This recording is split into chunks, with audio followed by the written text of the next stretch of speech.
Yes. Good afternoon, ladies and gentlemen. Welcome to another episode of The Conversation. Like we always do, we're back again talking with our fellow Gambians. And our goal is very simple, to talk about national issues, understand where citizens stand on some of these issues, especially the ones that are affecting our nation right now. We will be talking about the 2016 election and also talking about, obviously, the dictatorship in the Gambia. But this afternoon, I have a special guest, someone, a leading voice in the movement to restore democracy in the Gambia. He's definitely not new. I wouldn't call him one of the old people, but rather the founders of what we know today as the struggle to restore democracy in the country. Ladies and gentlemen, I have Mr. I believe I would start saying Alh Musa Jeng of Atlanta. Alh Musa Jeng, welcome to the conversation. Thank you very much, Momodou. I really appreciate the invitation, and I am really honored, and I'm kind of looking forward to having this conversation with you. And I kind of want to thank you because I'm sure Pasam, if he listens to this, he's going to be really mad because he always likes to tag that old thing at me, that kind of thing. But again, I'm looking forward to having this conversation with you. Great. I don't think Maggot is the right word. I think more like founder of what we know today, founder of the struggle as we know it. But on a serious note, it is a privilege. I think this is obviously we're trying to archive history here, and hopefully 100 years from now, the future will get to understand, hopefully they'll be enjoying a freedom, and they will get to understand the struggles that we went through and get a little bit of history and background of, our country. But most important, you have been a major player in what we know today as the struggle, and that's why I invited you here today. So without wasting any further time, I know people know you, especially in the Atlanta area. When you say Alh Musa Jeng, we always hear you over the airwaves also. Just take a quick moment and just tell that person that doesn't know who you are, who is Alh Musa Jeng of Atlanta? Yeah, thank you very much. Anytime you ask a question like that, it's kind of a little bit difficult, but I'll try to tell you a little bit about myself. I was born in Kawur, that's where I went through my primary education, and then moved to Banjul in the mid-70s, went to Gambia High. I would say I grew up James, Senegal, and came to the U.S. in the mid-80s. I lived in the Midwest for some time. That's where I did my undergraduate in Missouri, and then I did my graduate work in Providence, Rhode Island. And I went back home a little bit back in 1993 and had to come back after the coup in 1996. I see myself as a community activist. I seriously believe that big things happen when regular, ordinary people getting involved and make a difference. I mean, just like quite a few of the guys in the Atlanta area, we like to call ourselves, we're bitten by the bug, that community bug, if you want to call it that. And my life really revolved around community activism. And I do not separate community activism with political activism because, without a doubt, the two go in hand. And if you want to bring about change, you definitely need to step out and be involved in organizations. That's how you get things done. I don't see it as something that an individual can do by yourself and be like a lone gunman. I believe in working with people to put things together. And in short, that's really what I'm all about. Of course, I've been married for the past 20 years. I have two kids, a 22-year-old, and I have a 15-year-old who's about to graduate high school. He's a junior. Perfect. Thank you so much for that introduction, Alh Musa. We're going to be obviously talking about the community that you led for a very long time. In a quick second here, you said that you were in the U.S., you graduated, went back home in 1993, and then came back after the coup d'etat. What did you do when you returned home to the Gambia from 1993 to the time of the coup d'etat when you decided to come back to the U.S.? A very fascinating question, because I think the best thing that I have ever done was head back to Gambia back in 1993. I mean, in those days, after you graduate, there's always this conflict. I mean, do I go home really?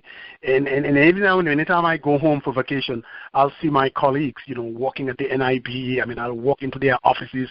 They're holding responsible positions. And my mother kept telling me, my mother was getting a little bit older too, I think you should come home now, So I decided that with that kind of incentive, that maybe I should just pack up and go home. This was after I got my master's. So I went back to the Gambia. I mean, it was really nice, and that gave me an opportunity to spend time with my mom, and I kind of got involved. I mean, I got a job working at the stadium. I've told this story quite a few times. I was the deputy GM from 1993 to early part of 1996. And it was a hell of an experience. I mean, it's one thing you leave the U.S. and you think you know it all, I mean, I have a master's degree. I can do A, I can do B. I have worked in corporate America. I mean, with all these nice ideas, I can go home and have this impact and make this difference. And then when you get to Gambia, obviously, it's a totally different settings. I mean, the culture is a little bit different. And what I'm talking about culture is organizational cultures. And of course, this was during the PPP era. I mean, not everything was, fanciful, or everything was not really structured. But one thing that I came to realize too at the time, when you go home and they put out a job, you have the opportunity to apply, and you can go out there, go to an interview, go through the process. And every now and then, if you have the right qualifications, you ended up getting the job. Of course, I mean, the job is not always easy. I mean, because you are fighting, a structure that is there. And again, with my lack of experience, and this is where it comes in, I mean, you've never been in a setup like that, and you think you can change things overnight. So things didn't really go according to plan. But I was there until, after the coup, things started taking a totally different direction. And then I knew at that time that I really need to look at my alternate plan, because I was a permanent resident, so that I always had that option. And so when things really didn't go according to plan, I thought it was time for me to come back to the U.S. So I came back in 1996. But again, it was really, really, a good experience that I'll carry with me for the rest of my life. And also, I was able to spend time with my mother. She was getting much older, and she passed away a couple of years after I came back to the U.S. So this was really, a good experience for me that I will always cherish without a doubt. Good. Thank you so much. And in regards to your mom, may her soul continue to rest in peace. So here we are. You talked about something very important that I think most of us get to challenge when we return home. That is, when you go back home with all this experience, all this education, there's still an organizational culture and structure over there that sometimes we have a really hard time, trying to more like customize it the Gambian way. What we learned here, trying to customize it, to fit in with what we find down there. And I think that's a challenge that a lot of people go through, and that's why you see when people graduate over here, then they, go to the Gambia, things don't work, they end up returning back. I think that's something that is worth a lot of discussion for people to really understand. When you go there, you're coming from one set of cultures and, structure, and then there's a different structure there, and you cannot just bring what you have over here and just try to install it over there. It's got to change. It's got to fit what's there in order for it to work. Very good point there. So then you return back to the States, and right. you're in Atlanta, where you led a very good one of the most structured Gambian organizations called AGERA. I understand you have been the president of AGERA up until recently. Tell us, what is AGERA about? We see your programs, all these beautiful SOBs that you guys have. What is AGERA in Atlanta to somebody who lives in Atlanta and keeps hearing it but never, got to really understand or get proper information? Good. Another good question. I mean, AGERA, like I always like to say, obviously, Atlanta is known for the city with the most concentration of Gambians. Clearly, Gambians started coming to the U.S. back in the 70s and all the way to the mid-80s. You'll find a good number of Gambians either in the Atlanta area or in Washington, D.C. and like Maryland. And obviously, as time goes on, a couple of things happen. Most of the Gambians at that time were students. 10, 15, 20 years later, the community grew and it evolved. There were a lot of families and things like that. And as communities, as they grow, new challenges come up. And there was a need for us to organize ourselves if we are to really compete with other communities, whether the Nigerian community or the Ivorian community. So AGERA was born out of that need. The acronym stands for Atlanta Gambia Emergency Relief Association, and the focus was, here we're in this community, if we come together and we put something together that every Gambian can basically claim that this is something that I am part of. I'm part of. AGERA, I would say, is successful because of the diversity that AGERA has. In every Gambian community you go, there is always this tendency for people to organize themselves around their, their ethnic group. The Mandinkas will say one side, all of Yineka, Fini, that kind of a thing. But what AGERA was able to do was to reassure everybody, irrespective of whether you're Mandinka or Wolof or you're this or that this is an organization that I can be part of. This is an organization that speaks for me. So the main pillar for AGERA is, if we have an emergency, AGERA will step in and basically be the mechanism, the vehicle that can be used to as they say, for instance, if someone dies, the first person that they may call is the imam, and the imam would say, call in AGERA. Because AGERA, at least, we have the resources. We know exactly what needs to be done to sutural sun or if somebody is sick, for instance, a terminal illness. Here again, AGERA will intervene and help that person. So the main focus at the beginning was basically emergency. And there has always been this debate. Do we just restrict it within the AGERA community, within the Atlanta community, or what happens then in places like Gambia? Again, through the debate, a couple of things happened. There was one time that we were able to put together, a container of medicine and send it to the Gambia, because we thought that is really part of, the mandate of the organization, and that is making a difference. Emergency situation in the Gambia. And there was another time that there was a flood. This also, AGERA will take the lead and work with other organizations, within the diaspora. But as time goes on, we didn't want to restrict ourselves to emergencies alone. We thought that here we're having a lot of kids now in our community, and it is important for us to invest in education, to basically put it out there for our kids. I have an 18-year-old at that time. We want to make sure that they understand the value of education, especially if we want to be competitive within in America, to show our kids that, look, education is important to us. Here again, AGERA takes the lead. We do a lot of, during the summer, for instance, we will do this, we'll buy bags and book supplies and things like that. We started organizing graduations. And some of these things, we even got it from other Gambian organizations, the communities. Like, I think you used to live in Texas before.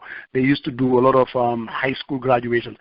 Again, this is something that we thought that, is something we need to focus on, that is to invest in our kids.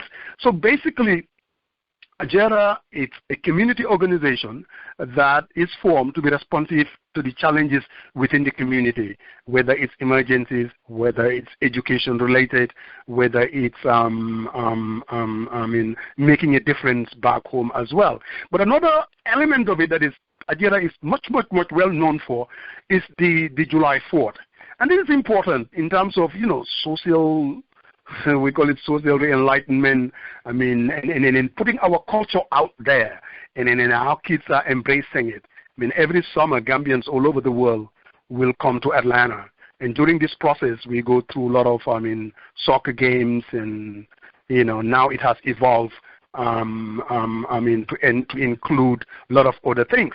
And one of the things that we have been that was a challenge for us, this was back in 2003. When we talk about NAD, I can tell you that AGERA, in as much as AGERA is a non-political entity, but we played a huge role in terms of jump-starting, this NAD phenomena that you've been hearing. Now, some of us within AGERA are very political. Some of the other members are not necessarily political, but we thought, and this was then, that if we really want to make a difference back home, I think we should get involved in quite a few things, as long as we remain non-partisan. In other words, don't take sides. So this was before the 2006. So we organized what we call the Meet the Diaspora Summit, where we invited all the different political parties. Halifa Sallah was here, and the UDP was represented by Yaya Jallo. Ahmad Ba was represented by his deputy, I forget the name, and then this was during the time of Ndam as well. So they all came to this big event that we've never had in the diaspora. We call it Meet the Diaspora Summit. We extended an invitation to the APRC as well. And actually, the keynote speaker was going to be at that time, the ambassador was Essa Bokarsi. Again, AGERA saw that there is a need for us to be able to have conversations, to have dialogues, and then that's the only way we can take our community, whether it's here or at home, to another level. Out of that Meet the Diaspora Summit, that's when the following day, an other political event was organized by the political activists, and out of that, that's how this NAD phenomena all came about. But again, AGERA is a non-political, non-religious organization that believes that, we have to make a difference in our community, and we cannot restrict ourselves and play it safe. That is why back in 2000 and I think was it 13 or 14, we brought Sadauda, the former president, and he has this book launching. It was one of the most powerful July 4 reunions we ever had. It was unbelievable. So, AGERA is one organization that I'm really, really, really, really very proud of. And like I always tell Pasamba, when AGERA coughs, the entire diaspora catches cold. Of course, he disagrees. Thank you. Thank you so much for that, Alh Musa. I was going to actually ask about that whole NAD thing, but we'll get to that in a quick second here. Now, obviously, you mentioned the need for obviously focusing on our communities here, and at the same time be able to also help the folks back home. And I think sometimes most of our organizations are so busy trying to help the folks back home, we forget our own communities here, failing to understand that this is home. We have kids here, and it's great to know that groups like AGERA are really focusing on developing our kids, the future, and then also giving a hand to the folks back home as much as possible. But just a few days ago, it was International Women's Day. Now, when you guys have programs, the greatest thing you're able to bring Gambian culture into the United States, in your community in Atlanta. You see all these beautiful asobis where you have the ladies and obviously the guys all dressed up in that. Now, under your leadership, what has AGERA done to really, develop and position the woman in the Atlanta community, given that it was International Women's Day? What have you done under your leadership to really empower the Gambian woman? You see, one thing that is very profound in most Gambian community, including our own, when AGERA raises fund, I can assure you, you can bet 60 to 70% of that fund is coming from the women. When we have our programs, the majority of the people that are actually coming and supporting, are women. You really cannot. That is the reality of the organization. So what we have done in the past, most of the executive members were men.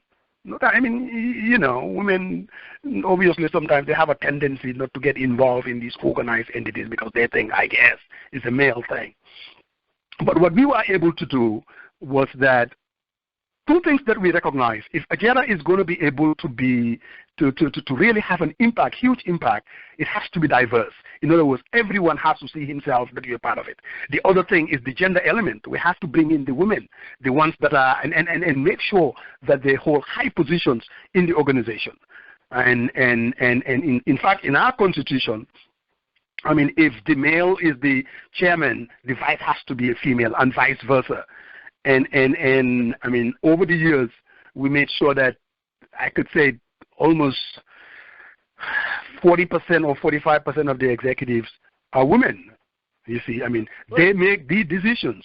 I mean, they whatever we have achieved up to this point, I can assure you that there was no way we could have been able to do it without the involvement of women. And I mean making the decisions, and that is not just chairmen playing the cheerleading role or anything like that. And another thing that the women brought into it, and that is us investing in education, because they saw their kids. You know how women are. I mean, when you're talking about kids, I mean, fathers tend to take a different, but women and their positions, they thought that they thought that it was important for the organization to get involved, whether it's in terms of organizing, I mean, tutoring programs, whether it's in terms of helping single moms, I mean, by buying book bags and things like that, whether it's in terms of, exploring, I mean, other avenues. So without a doubt, I mean, there will not be an AGERA if we didn't have the direct involvement of our women, no doubt about that. Great. Thank you so much for that. Now, obviously, you know, part of what we're trying to do, you do have some women leadership there. Who are some of the women leadership in Atlanta today that you could say, you know what, these people have really broke ground? Because it is important to mention some of these people so that people can really look up to these. Not to say that you don't have a whole group. You can, I'm sure you can, you know, tally up a list of people over there. Just give me like 3 names that you feel like have really broke ground or really, you know, have really contributed to society. They're role models and are really working to better the community over there. Now you're gonna get me in trouble, but I will try. And of course, I'm gonna be biased a little bit. By naming, some of our own. For instance, our vice chairman, Alh Musa Jeng. She was my vice for quite a few years. A very able lady who can make decisions and make things happen. And we have Fat Njai, we have Amikora, we have Dei Sukai, we have again, like I said, you're really gonna get me in trouble.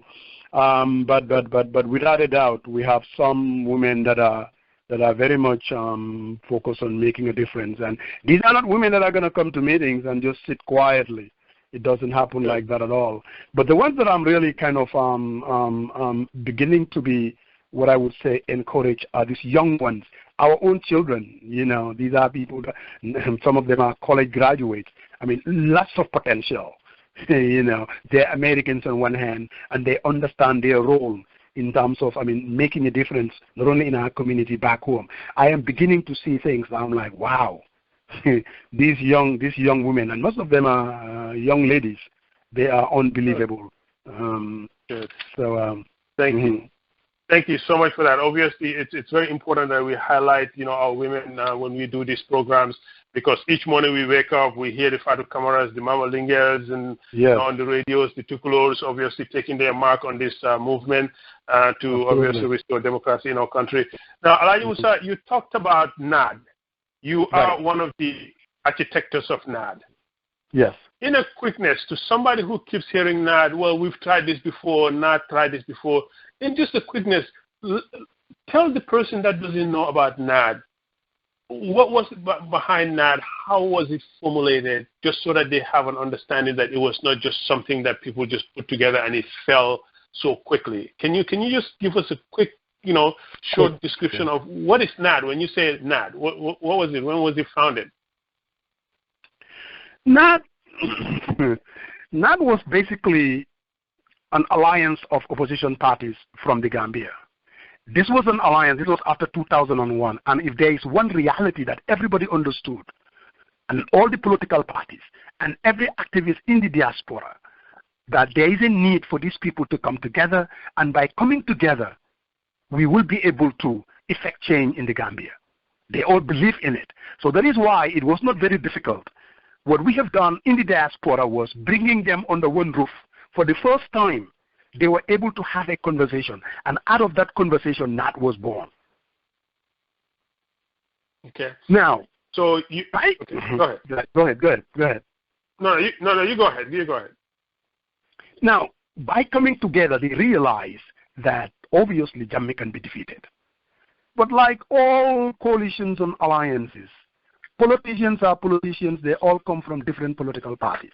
In as much as they recognize the need for NAD, they also have their own rationale in terms of the way to implement NAD. In other words, what is the vehicle that are going to be used? In other words, is it going to be a party-led? Is it something that we all come together? But at the end of the day, there is a need to come together to challenge Jammeh in 2006. And they were all committed to it. Okay. And of so course, they all came together, decided that, this is a great idea, and then they went back home. They went back home. When we first talked about it, I can still remember, there were some of the parties that were not very much gung-ho. In other words, Ndam, I still remember Osmenga. They were not 100% into it. They raised quite a few questions. I think UDP embraced it. And then Omar Amadou Jallo, OJ. Okay.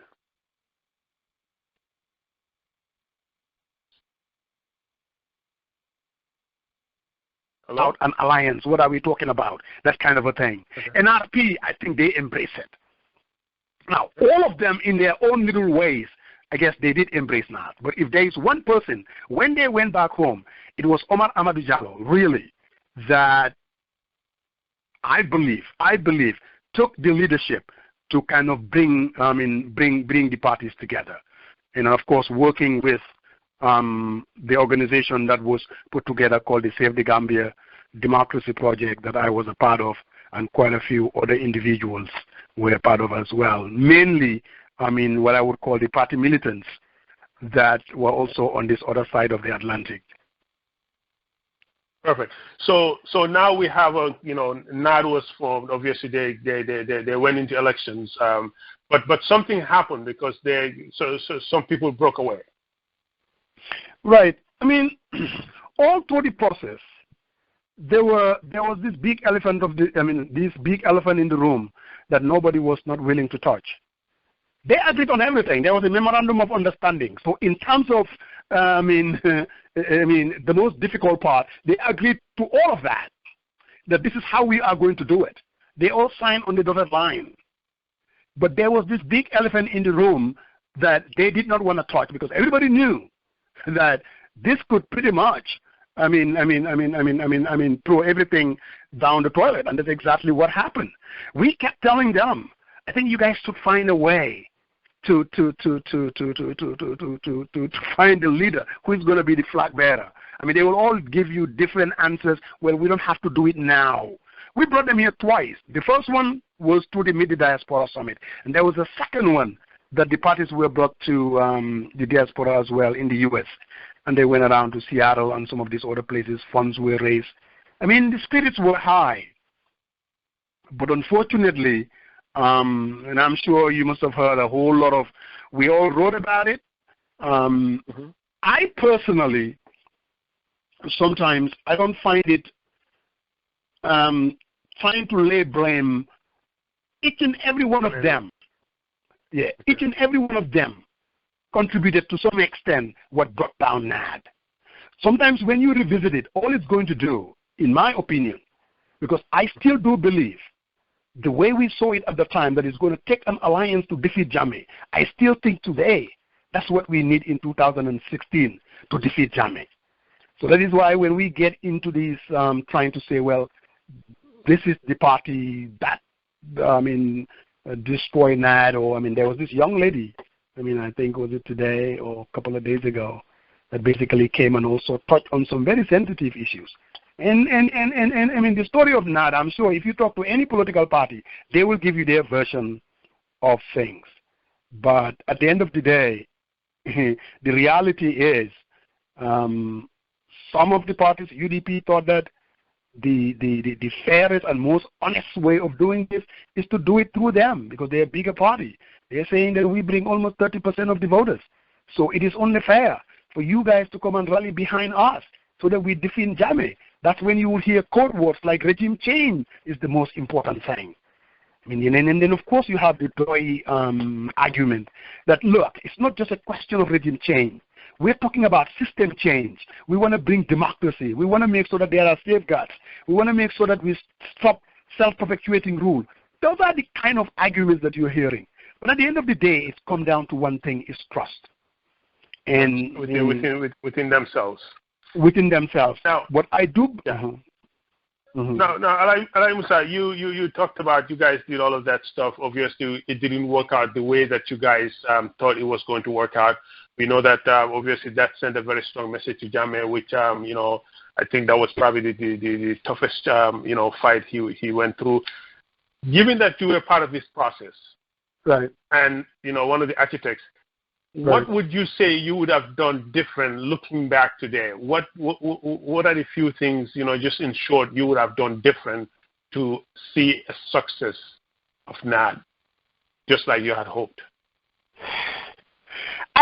I mean, for most of us, we were just regular people. It's not like we have loads of experience in anything like that. We were driven by our own enthusiasm, and we thought that, look, man, this should be something easy. These people should just come together, pick any one of them, and they can just go and Jammeh will be defeated. In other words, we were very, I don't want to say naive, but very simplistic in our way of looking at it.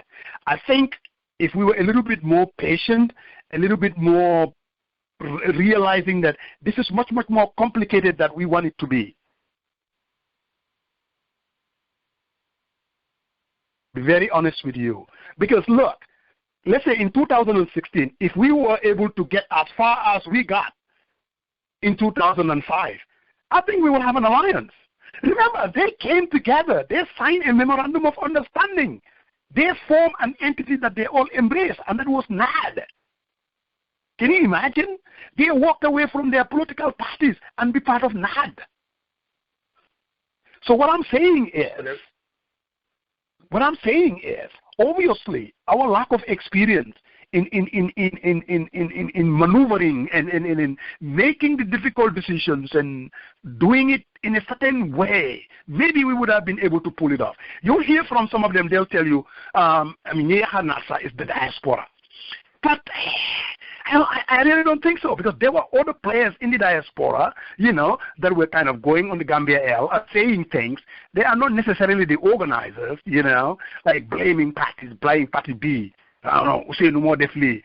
All of those things did not really help. But I do believe, if I'm to just keep it short, if we were to do it all over again, I think we will be very conscious of the fact that this is not really an easy fix. And just to say, if these people love Gambia, they should be able to come together. I think that's a crazy statement. They love the Gambia as much as we do. And again, like I said, lack of experience could be something that I can point at. That if we were to do it all over again. Thank you so much for that. Like you said, obviously, the lack of experience, and hopefully now that you all have the experience. Now, given what you have seen, with your experience, do you think we stand a chance to see a coalition like we desire, especially in the diaspora here? To be very candid. See, I'm sure you've heard me, Banka, and Pasamba, and sometimes we come in a totally different direction. In as much as we had the same experience, whether it was in 2006 NAD or in 2011. But I'm much more of an optimistic person than they are. I still believe that it is going to be difficult. But I also think that if we exploit the opportunities, we will be able to pull it off. You have to understand that we don't have to remind these people that there is no way in hell that they can go it alone and defeat Jammeh. They know that. And on top of that, with these new amendments that are put together, that are put in the books, it makes it a little bit difficult for them to go it alone. So the ingredients are there.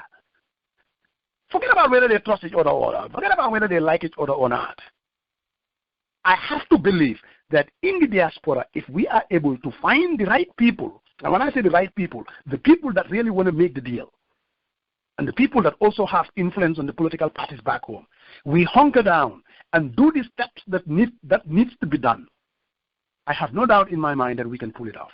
Like I kept saying, the first phase of it, and it's something that we're working on right now, is for us to be able to, and again, one thing that we did during the NAT days, we were facilitators. We didn't really get involved. You see, we were just facilitators, in other words. We call them, we do this, we do that. We were not directly involved. I think this time around, we need to get our hands dirty a little bit. Let's say, for instance, we've all been talking about the importance of these parties coming together and having a rally and talk about these electoral reforms. We should not just sit down and wait for them to do it. Maybe now is the time for us to organize a rally and invite them to the platform to talk about the issues about these electoral reforms. A rally over here or a rally over there? Rally over there. Okay. We come together, we raise the funds, we invite these people. We have one at Ibo Town or whatever, Serakunda, one of those places. We organize the rally. We have our own people. We invite each and every one of the leaders to come and talk about the amendments. And not only that, we also want to talk directly to the Gambian people, the need for them to come out and vote. This voter apathy is killing us. And they cannot just sit down and say that, well, I mean, so you will vote. And I think if they come together and make it loud and clear on the same platform, forget about alliance. We have to be very strategic and take it step by step. If we do that and it's successful, we have it in Serekunda. The next one, we have it in Jara. The next one, we have it in Basse. There are a couple of things that we are doing. Even if they don't come together, and I have a feeling that they will come together, but even if they don't, what is the worst thing that can happen? At least they would have given people the need to come out and vote and make a difference. And also, they will be able to campaign and make sure that these amendments, these reforms, how Jammeh has destroyed this country, that needs to be told. And I don't really think my sister in Kaur is hearing it. And if it were to happen, all the political parties, the Halifas, the Husseinus, the Ahmad, the OJs, I think that's gonna be powerful. And I think it can happen. You see what I'm saying? That's a very interesting take in having these rallies, obviously inviting them. That's actually something new, and one can see how it's not even about talking coalition. The more people come together and talk, obviously, yes, then the process gets easier, because right now it seems everybody's standing in their own little camp and just waiting to hear what the other person has to say. So that's definitely a great idea. But so everything that we've talked about here, your emphasis was how important and the role that the diaspora played. We are continuing to call for a coalition. Recently, we see that Senegal is trying to put together some kind of a referendum to elect a parliament member from the diaspora to get some representation for the people that are outside. Other nations are obviously, allowing their citizens to vote. We are the diaspora. We've almost came very close to bringing these people together. We hold 25% of the GDP from our remittance that we send. We're a very, very important part of the population. Why is it that the opposition, we know why the government doesn't like and listen to us, because we're a threat to them. Why do you think the opposition is not listening to us, and why in a sense, they don't even care about us, they don't respect us? Why that is? It's very easy. The opposition do listen to us, but they listen to the version of us that they want to listen to. Because you got to understand too, we're not monolithic. We don't speak with one voice. All right? I mean, if you look at the majority of the activists, some of them do have party leanings, and their party leanings are very important to them. In as much as all of us understand that there is a need to fight and bring about democracy and rule of law in the Gambia, And I have no doubt in my mind, every Gambian in the diaspora, all these activists, they believe that ultimately that's what we are fighting for. Now, how we get there, that's where it gets a little bit fuzzy. When Usainu talks to the UDP supporters, I mean, he listens to them. There's no doubt about that. When Doi talks to the UDP supporters, I mean, to the Doi supporters, they listen to him. Same thing with NRP and PPP. So what I'm saying, in other words, don't think for a minute that they are not listening to us. They are. Why do you think they come to the radios? I mean, because they know. I'm telling you, don't even worry about what they say. They understand that we play a critical role in there's no way you can bring about real change in the Gambia without the diaspora. The Gambia of tomorrow. But Alh Musa, here we are. We're continuing to say this. This is something that we've cried for the last 5 years constantly. Right. And we're hearing that they have not even had a discussion about it. So they're not either hearing us or they don't care, because they haven't even had a conversation about the concern of this very important segment of the population. Look, they are hearing us. They also understand the difficulty of them coming together. And I'm not trying to defend them. I'm just going to lay it out as it is. Now, one thing is we are not speaking, obviously, with a single voice. In other words, we have some among us that are also very important people, whether you're talking about the UDP supporters, that are totally telling a different story to their parties. Or at least whatever their parties are telling them, they are buying it. They are thinking that it is important for UDP to go out there and hold their rallies and tell their message. I mean, and they're buying into that. I mean, I'm not saying there's anything wrong with that. The same thing with Doi. I mean, PPP has a totally different strategy. So is NRP. So what I'm saying is, obviously, our lack of having one voice, our lack of having one strategy that we all embrace, and this is why, I mean, 3 years ago, we thought it was important for us to have the rally conference. What rally was supposed to do is to at least create a singular voice that all of us can embrace, so that when we go and talk to them, we are speaking with one voice. Then we would be able to leverage. Then we would be able to influence in a much more effective way. Obviously, I don't have to tell you what happened to the rally conference and Kodak. But it is what it is. I still believe the optimism in me, because each and every one of these groups, we all want the same thing. I mean, we just have to listen to what they are saying, and we have to keep trying. We have to and think outside of the box. I wouldn't just characterize that these opposition parties are not coming together and elect one person just because, we are saying it or they don't respect us. I don't think it's that simple. I seriously do not believe that. Okay. All right. Thank you so much. Now, Alh Musa, Banka is not here. Coach is not here. Yes. They're listening to you. You're a true believer of the political route. Yes. They're not going to interrupt you. Nobody's going to interrupt you. Sell the political agenda to the Gambian people and to Coach and Banka. You know, Coach, Banka, and myself, we've had the same experience. What they know, I know. They believe at the end of this day, these political parties will never come together. It's not that they don't believe in the political route. It's not that they don't believe that an alliance of these parties coming together and finding one candidate and fight will remove Jammeh. They believe in that.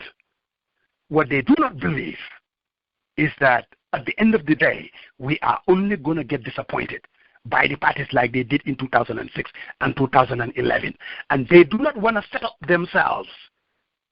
And they haven't seen anything out there that will even tell them that it's possible. I disagree. I think things do change. Even from 2006 to 2011, the dynamics change. In 2016, we have new opportunities that we have not exploited yet. The other thing that you have to realize, the Gambian diaspora, the activism, it has gone before I know every activist in the struggle. It's no more like that. We have the women, we have the young ones, we have people in Europe, all over the diaspora. What I believe And what I believe, if we are able to get our hands dirty, organize this rally in the Gambia, bring these political parties together to speak about the very things that they all agree to, and that is these electoral reforms, for them to echo it together on the same political platform. If we are able to, and I believe we are able to do that, if we're able to do that, I think the rest will take care of itself. We have to reach out to the party militants here in the diaspora. We have to sit down with them. This has to be done behind the scenes. We cannot put together an alliance on a radio station. It's not going to work. It's not. And we have to be very careful some of the things that we say.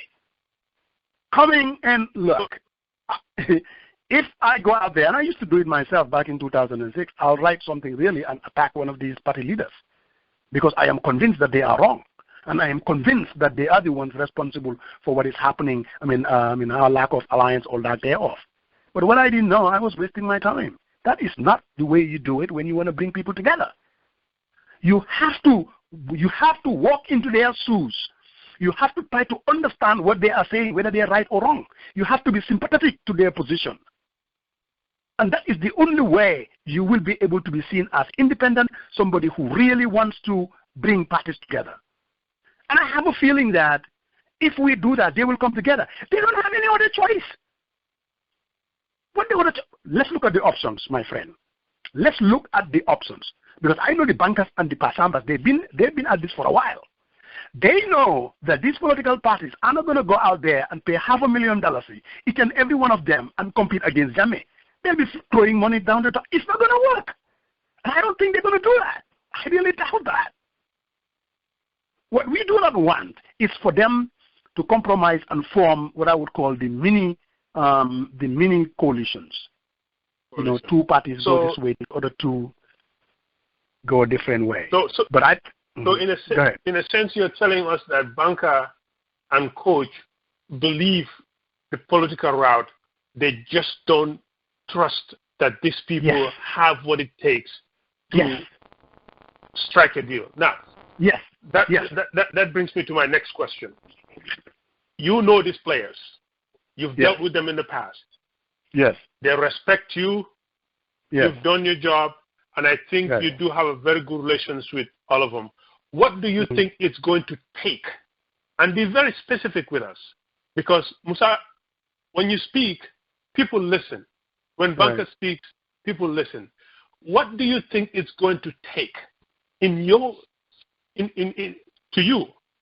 What needs to be done for these people to come together so that we can have Banker, Coach, Alh Musa, Fatu Kamara, Momodou, everybody on board rowing the same directions towards Kanilai?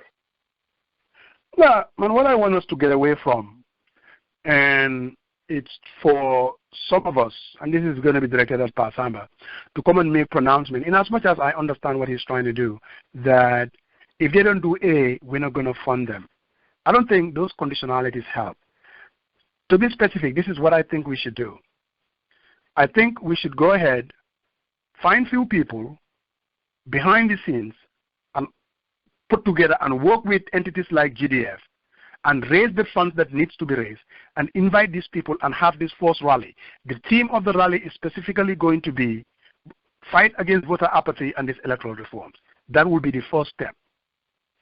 Now, we would still allow these political parties, we will support them in their initial endeavors to take their message to the Gambian people. If Doi wants to have a rally in Bantang, I don't think we should refrain ourselves saying, okay, let's send them 1,000 or so to have their rally and spread their message. We should do the same thing with all the other political parties. In other words, we are going to be constructive. We're going to get involved. We are not just going to leave it to hope that it's going to happen, because I believe that that's what they want. The question is, how do we put it together? Now, when we get involved like that, they will realize that this is not a question of setting conditions. This is not a question of saying, the party this or party that. We are at least accommodating some of the pronouncements that they've been making. In other words, help us take our message. I don't think we should slam the door and say, unless you come together. No. We want them to come together, and they want to come together, because that is the only way that Jammeh can be defeated, or at least to change the political terrain in the Gambia. They know that. So here I believe the first step is to organize this rally, and we have to get the militants here also involved in working with us to get this rally off the ground. If we succeed, then we take the next step.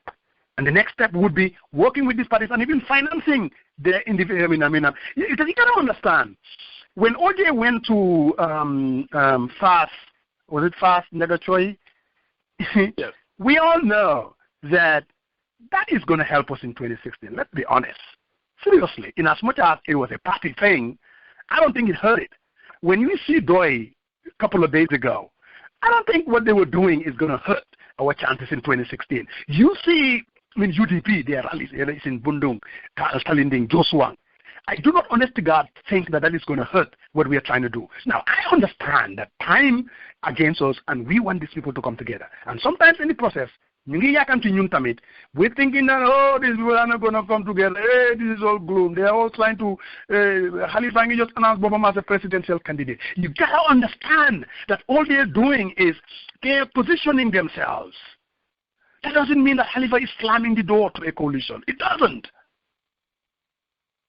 You see. So, man, what I keep saying is there is a chance. We have to exploit it in the right way. And for us to do it, we have to be constructive, we have to be positive, we have to be mature about it. What we cannot do is throwing the temper tantrums, you know what I mean, and trying to lay blame and question even their Gambianness. Together. They all have their agenda. They are even following Gambia. I doubt that. I seriously doubt that.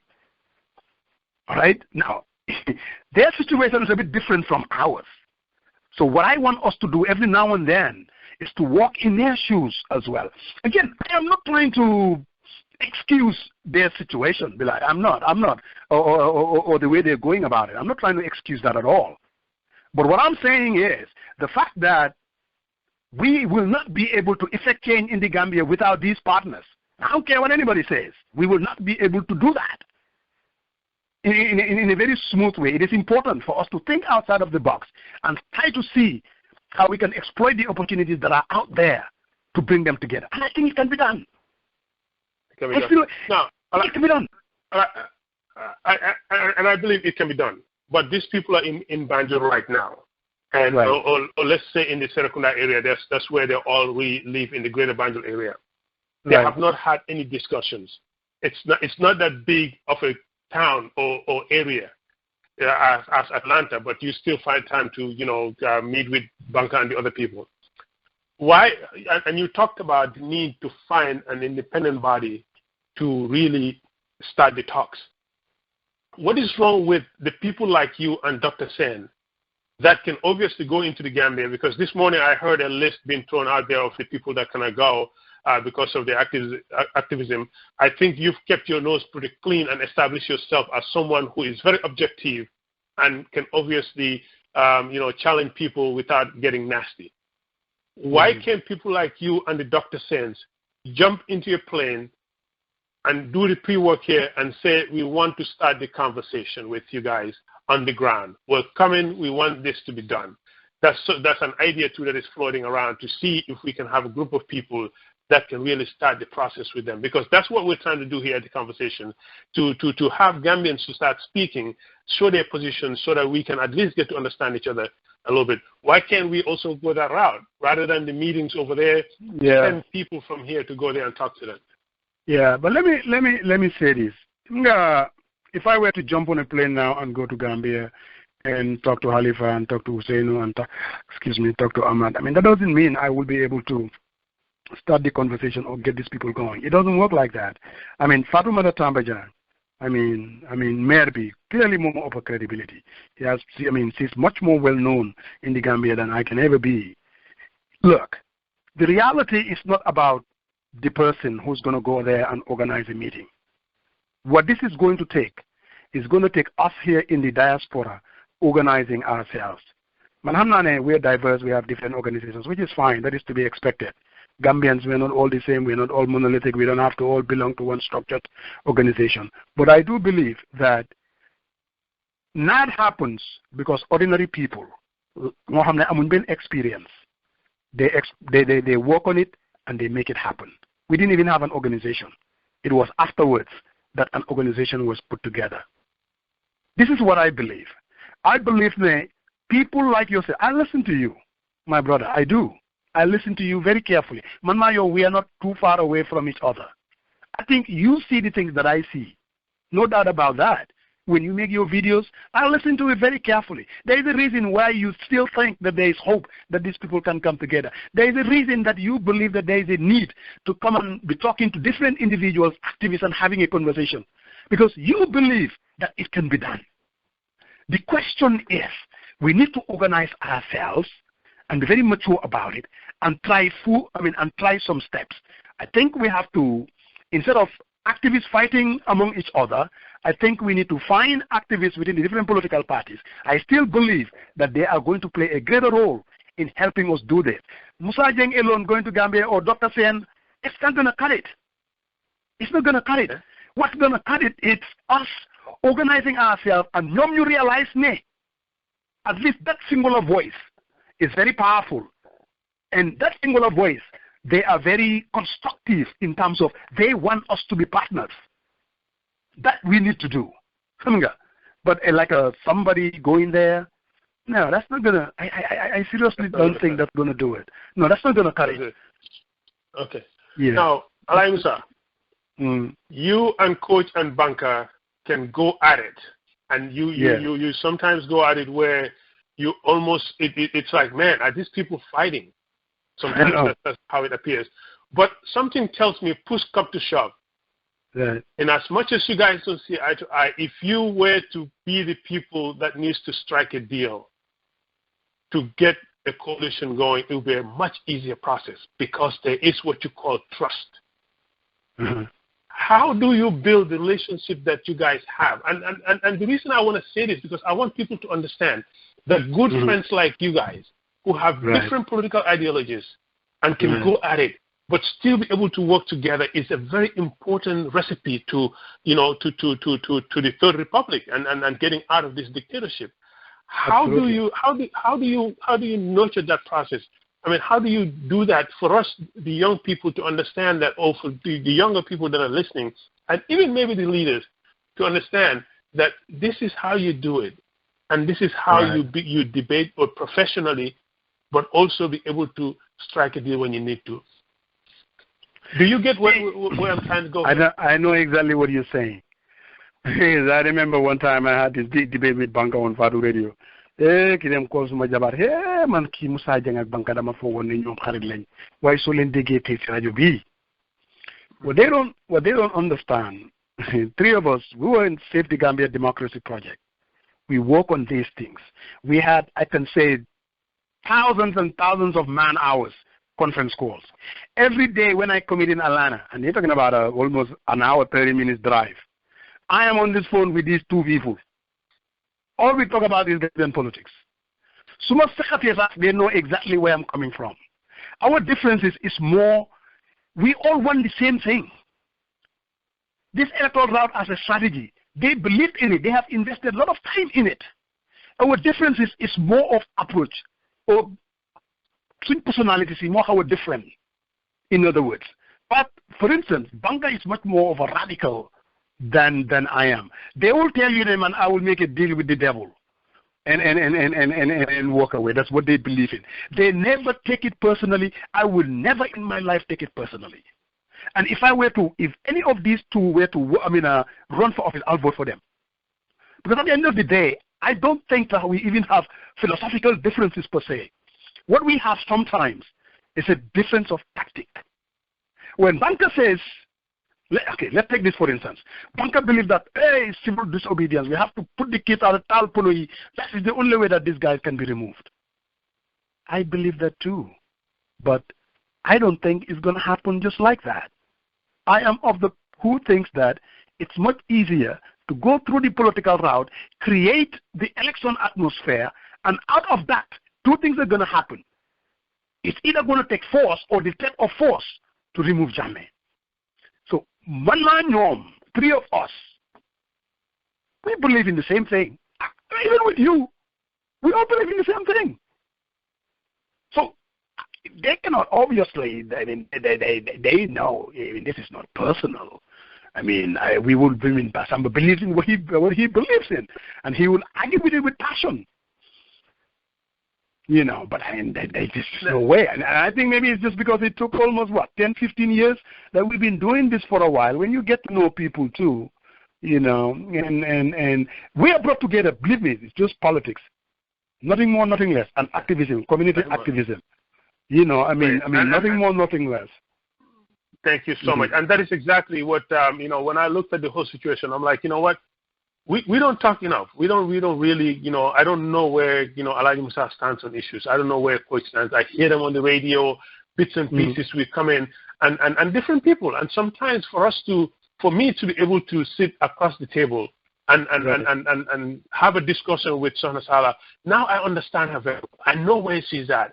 And I was able to capture her without her seeing any benefit. If we were to find ourselves at a desk right now, and she's running for office, and I'm running for office, and we're trying to negotiate, I am going to look back. And that is the essence of building these relationships now before there's any future benefit at stake. Absolutely. But Absolutely. Let's put it this way. You talked about bringing this, you know, diaspora together, that when that happens, we're going to, you know, obviously things will pretty much streamline itself and things are going to happen easily. When Banca has a Ngente in Atlanta, people pour in the hundreds or probably even thousands. But when you call for a political rally, you're lucky if you get 50. Why?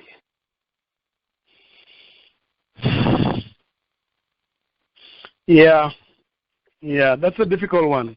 You got to understand when Banca has Ngente, there is a lot more about Banca than just the politics of it. I mean, there are relationships that one has built.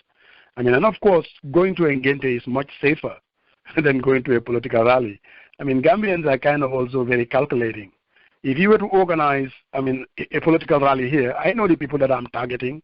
I'm going to target the people that are really into politics.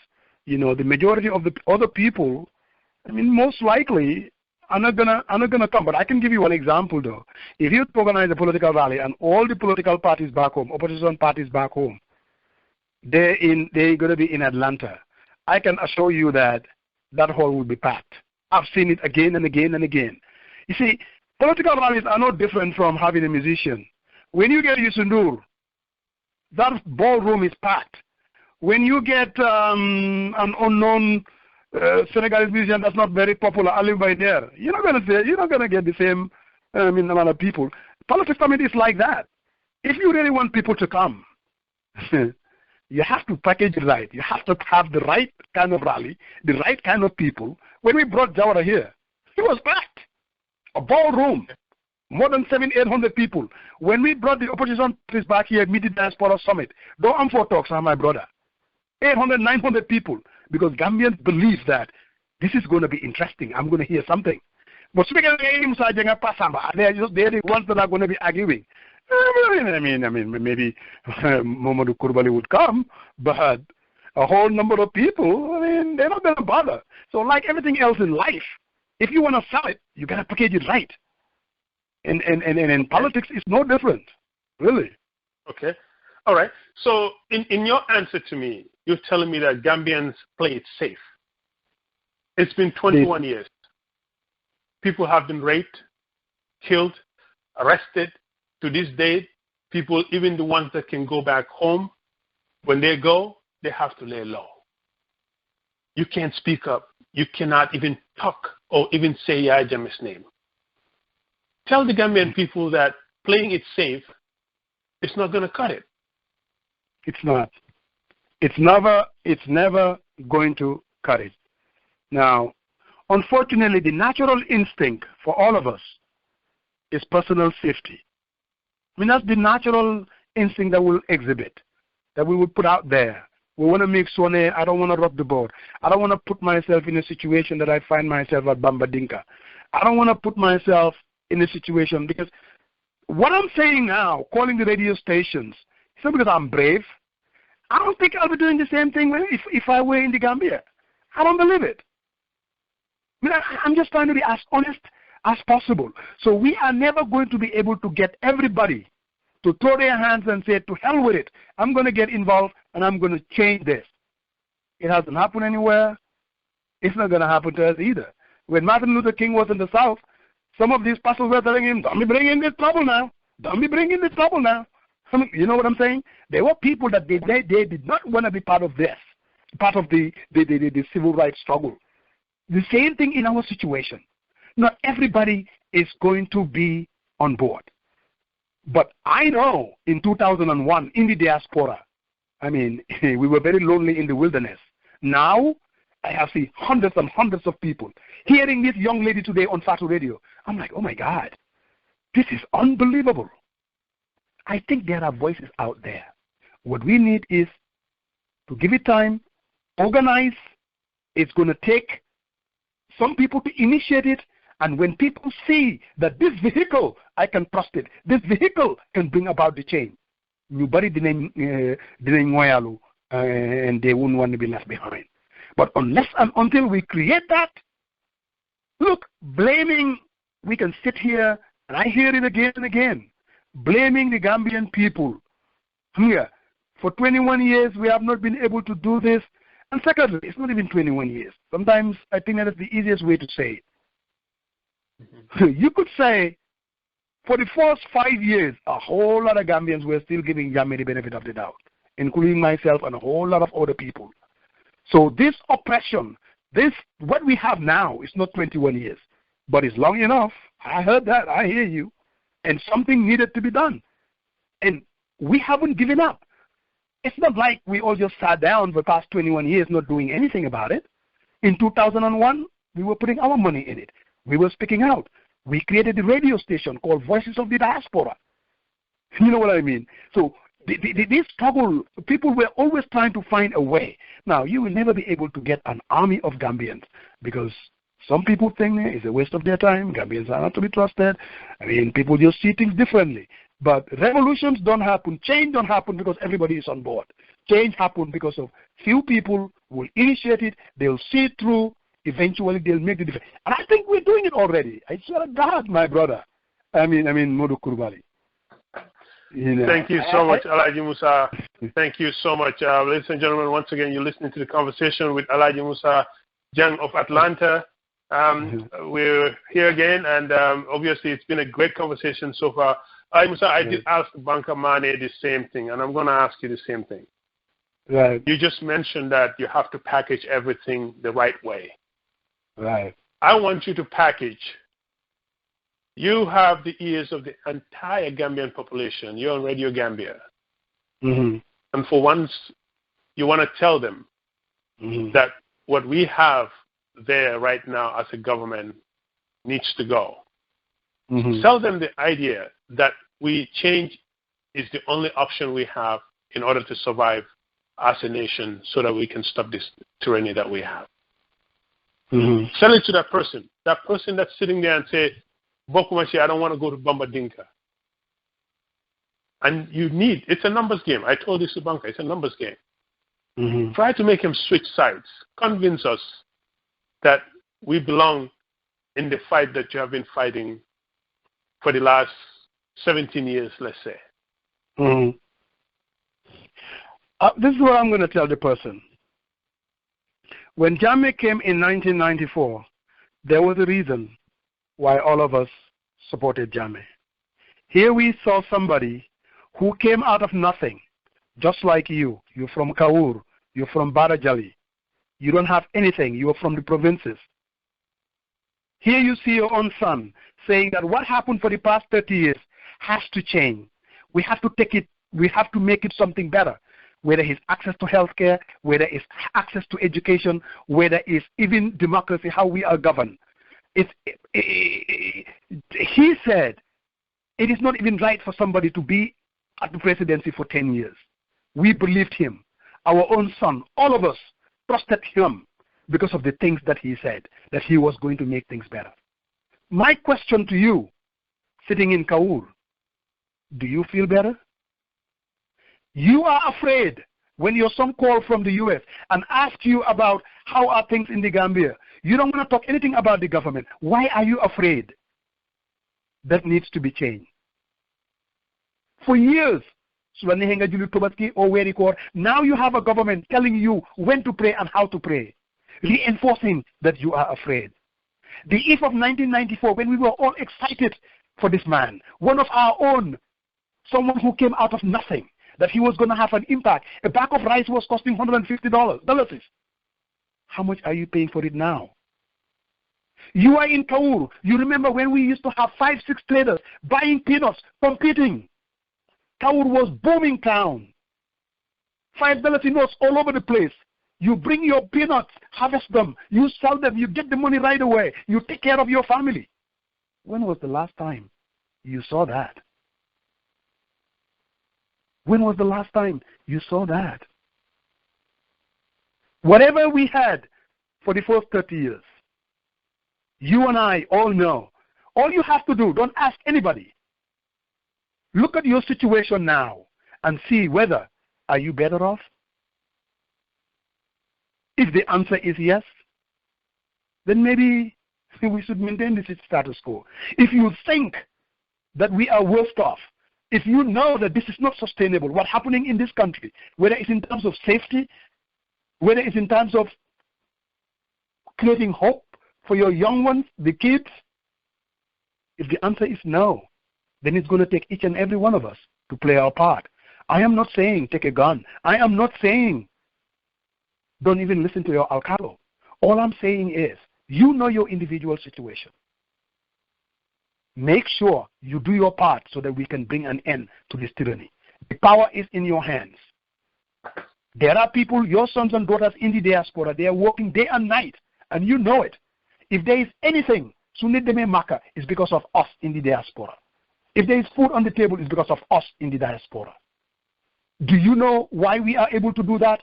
Because they were able to build a country, and that is the same thing that we want for our Gambia.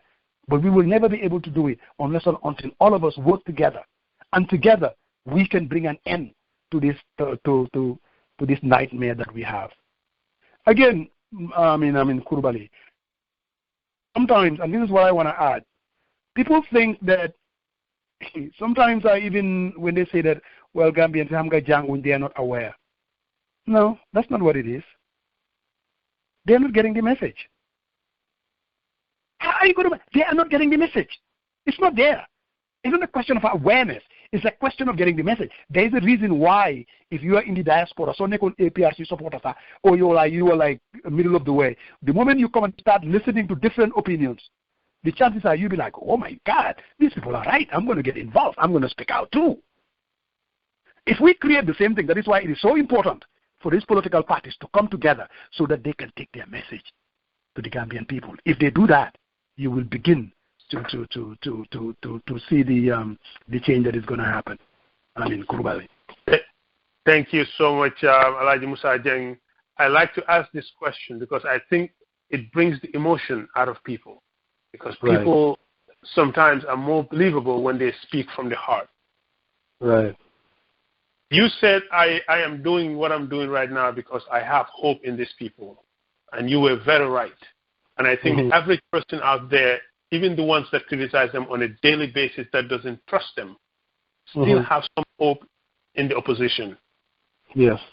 When a student graduates today, they will rather take the back way and risk death than stay in the Gambia. You can't speak. You can't speak to your own mother. You cannot even speak to the average Gambian about the government. It is at a point where it has been 21 years. I am tired. You're tired. We're getting older. The future is basically, if Yaya continues, we will be done. That's guaranteed. Because today the man said it on Fatu Radio that Gambians need to stop running. But we also know that our leaders can make a difference this year. Absolutely. You're sitting across the table from these leaders. And I want you to talk to them and tell them that they are our last hope. Before another Gambian takes a gun and ends up killing another Gambian, before we have another Liberia or Sierra Leone happening in Gambia, talk to them and tell them the importance of ensuring that 2016 is the last year that Yaya is going to be president for them to come together. Another difficult question. Now, what I will tell them is, Jammeh is going to go because the situation is not sustainable. You guys know it, and we all know it.